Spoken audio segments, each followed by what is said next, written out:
একটা professional video edit করতে কি কি লাগে? শুধু কি কাট কপি পেস্ট করলেই শেষ? না, একজন প্রফেশনাল ভিডিও এডিটরের কিছু গোপন পয়েন্ট রয়েছে যা দিয়ে তুমি তোমার ভিডিও নেক্সট লেভেলে নিয়ে যেতে পারবে। একটা বোরিং ভিডিওতে কখনোই দর্শকদের হুক করা যায় না। দর্শকদের হুক করতে হলে একটা প্রফেশনাল ভিডিও উপস্থাপন করতে হয়। এই ভিডিওটি দেখার পর তুমি তোমার ভিডিওতে কি ফ্রেম ব্যবহার করে ডাইনামিক ইফেক্ট আনতে পারবে, টেক্সট হাইলাইটের মাধ্যমে ভিডিওতে প্রফেশনাল লুক আনতে পারবে। এই ভিডিওতে প্রায় সবারই কিছু না কিছু শেখার রয়েছে, লাইক তুমি কোন রিলেটেড ভিডিও বানাও, ডকুমেন্টারিয়াল, টিউটোরিয়াল, ব্লগিং, সবারই কিছু না কিছু শেখার আছে এই ভিডিওতে।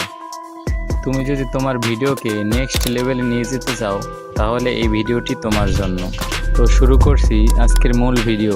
প্রথমে রেখেছি কি ফ্রেম। কি ফ্রেম এডিটিংয়ের জগতে ম্যাজিকের মতন কাজ।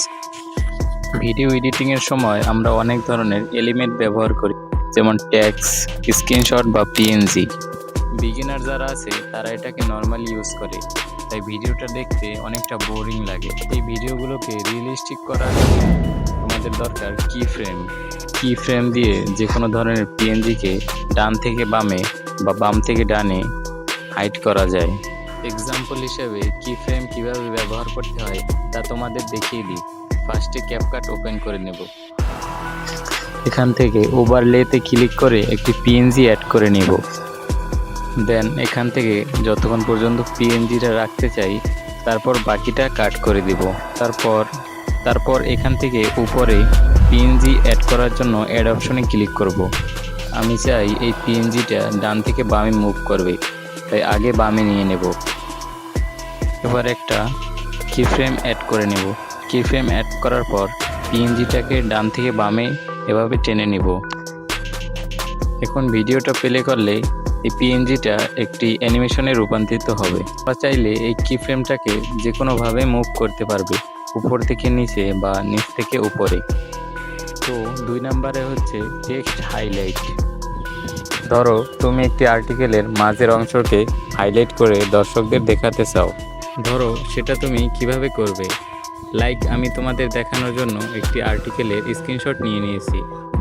তো টেক্সট হাইলাইট করার জন্য আমরা টেক্সট অপশনে ক্লিক করে মাঝখানে শুধু স্পেসে ক্লিক করব। স্পেসে ক্লিক করার পর এখানে ফন্ট অপশনের পাশে স্টাইল অপশনে ক্লিক করে ব্যাকগ্রাউন্ড অপশনে ক্লিক করব। এখান থেকে নিচে আসার পর আমরা যে কোনো একটি কালার নিয়ে নেব। তারপর কালারটাকে একটু কাস্টমাইজ করে নেব। তারপর উপরেরটাকে একটু কমিয়ে দিয়ে কালারটাকে একটু বাড়িয়ে দেব। তারপর এখান থেকে অ্যানিমেশনে এসে শো ইন রাইট অ্যানিমেশনে এসে অ্যানিমেশনটাকে সিলেক্ট করে টিক অপশনে ক্লিক করব। দেন আমরা ভিডিওটা প্লে করলে এখন কিন্তু টেক্সটটা পুরোপুরি হাইলাইট হয়ে গেছে। আপনি চাইলে যে কোনো ধরনের টেক্সটের উপর এভাবে হাইলাইট করতে পারেন। সো এই ভিডিওটি দেখে তুমি যদি একটু উপকৃত হও তাহলে সাবস্ক্রাইব করার জন্য জোর করব না।